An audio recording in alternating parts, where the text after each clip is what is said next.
not going to die of cancer. I'm going to die here. Fine. This is the real deal. I'm a bit worried that I've bitten off more than I can chew.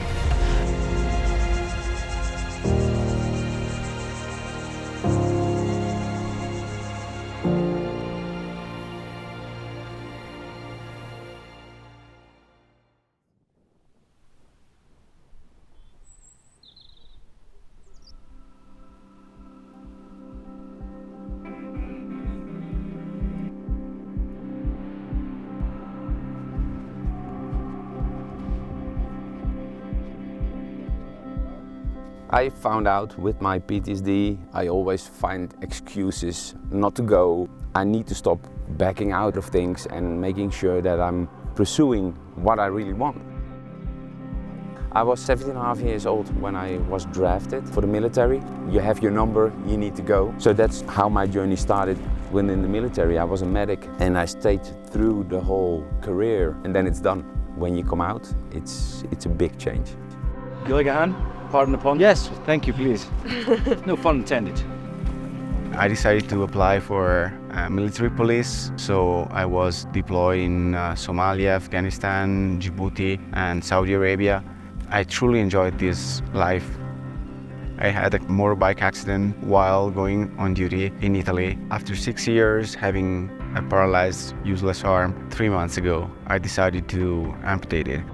You have to readapt the way you walk, the way you run, the way you do everything. I am an army doctor, so before I became unwell, adventure was quite a big part of my life. And I went to Iraq for a bit. Then I was being based in Germany, based in Canada, loads of stuff in Africa, whether it was into South Sudan, the Nile, or whatever. It's always been kind of a big part of my life.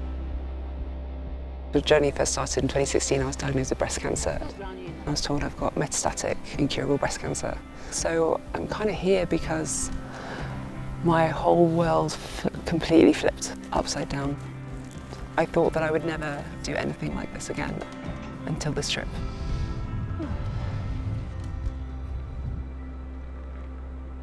This is really about what we're going to be doing for the next few days, and I'll sort of talk through the agenda and what we're going to be talking about. We are here in Colorado and we are going to summit Mount Herod, which is 4,000 meter peak. And then descend from that, go back to our base camp, rest there. In the evening, when the weather freshens up, we're going to set off and traverse the dunes and finish in a riverbed, which is then going to lead us to the end of the trek. Good to go? Yeah. You ready? Yeah, I feel good for a minute. I think so, yeah. When I was 18, I thought, you know what, I'm going to change the world. So I went to Bosnia, and you come there and people don't want to change because you're there in their environment. Bosnia was for me absolutely the trigger point. You get flashbacks, like last night, good example.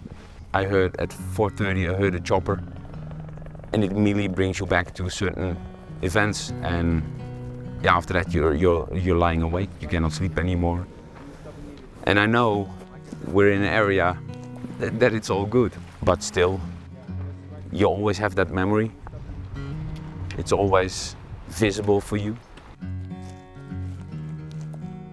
It's only with I guess with things like this that you get to test your limits and test your boundaries. I had some really bad news on Friday about a scan. When I came out here, it's really on my mind. Like this, I've been going to work every day, commuting every day. And you come out here and you look at the mountains and you're like, I don't want to sit in traffic anymore. There's lots of things about being told you've got a terminal disease, a terminal illness that is hard, but all I have is, literally all I have is right now. And then we all had a big laugh, and then Michelle started singing some sort of Dutch drinking song. So we were like, okay, cool, off we go again, you know. I'm going to do a couple readings from the Tao. Confront the difficult while it is still easy. Accomplish the great task by a series of small acts. The master never reaches for the great. Thus she achieves greatness. When she runs into difficulty, she stops and gives herself to it. She doesn't cling to her own comfort. Thus, problems are no problem for her.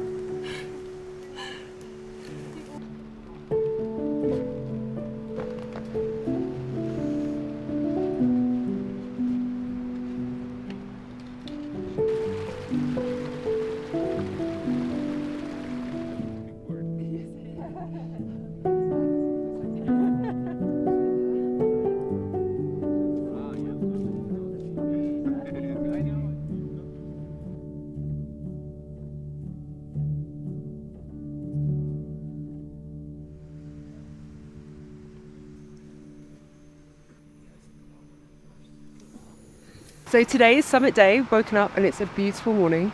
Yeah, let's just hike and have fun and enjoy the day.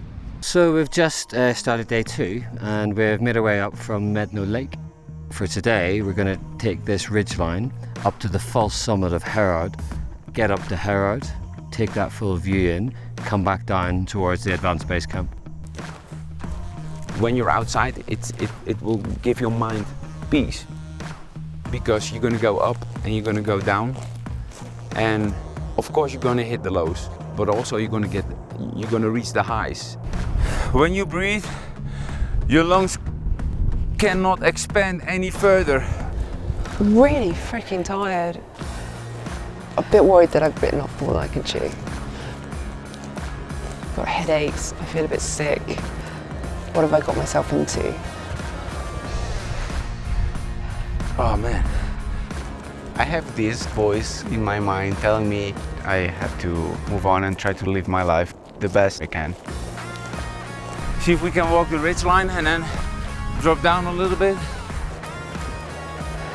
I can handle the whole world. This is it. Nothing else in the world can matter. It's a journey, but it's worth it. Nou Rianne, schatje van me. Ik heb de top gehaald. Fuck yeah. I don't want my illness to be the reason that I can't do this, because that's going to be really, really emotional. Your whole perspective has to shift so that you can find like purpose again. We all did it. We all did it.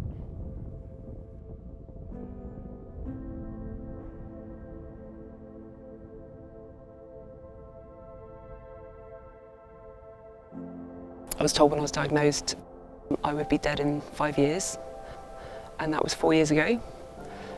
I haven't really reflected at all about like trauma or what I've been through, but I was thinking like, right now, this is amazing.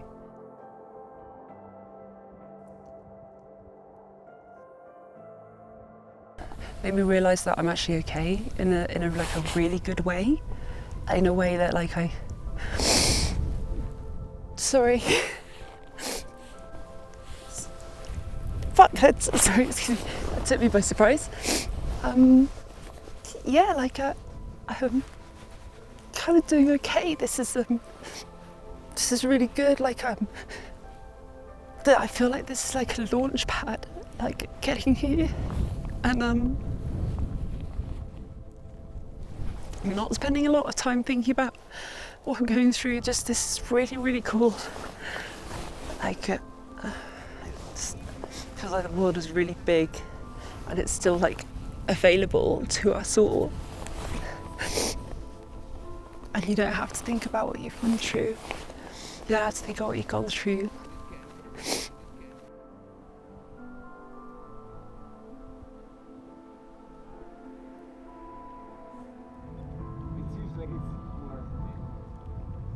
First things first, this has been hard. The last few days have been really hard. I got quite teary when we were up on the hill, conscious of everyone's issues and the fact that you got through it.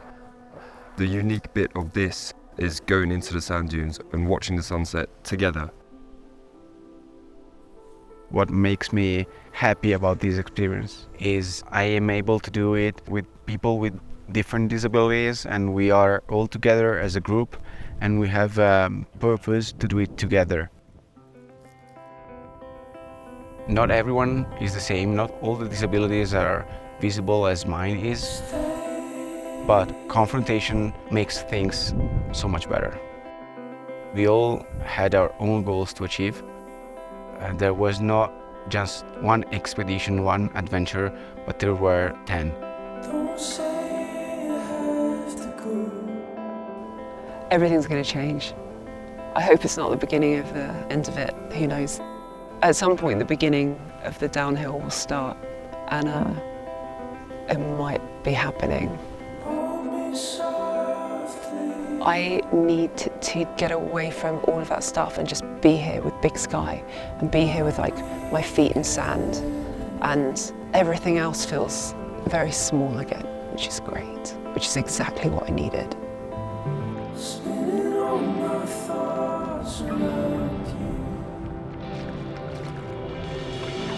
Seems you have my heart,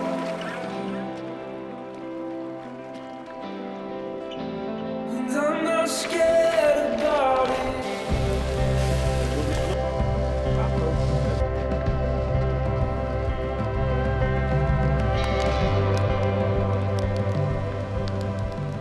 He says, why not stay out there in the wilderness the rest of your days? Because that's not where the people are. The final test is how well does your experience of the sacred in nature enable you to cope more effectively with the problems of mankind when you come back to the city. I woke up really early this morning before anyone else, and I was sitting with a cup of coffee in the hammock, having a think about the last few days and some of the experiences I'd had, interactions that I've had with some of the other guys here, and that I am so lucky, which had become a mantra as I was walking around. Head down, I'm so lucky, I'm so lucky, I'm so lucky. And I'd look up and be like, I'm so lucky. And like, yeah, just with every breath. When I felt really at my lowest on this trip, then yeah, it was gratitude that really got me over the top.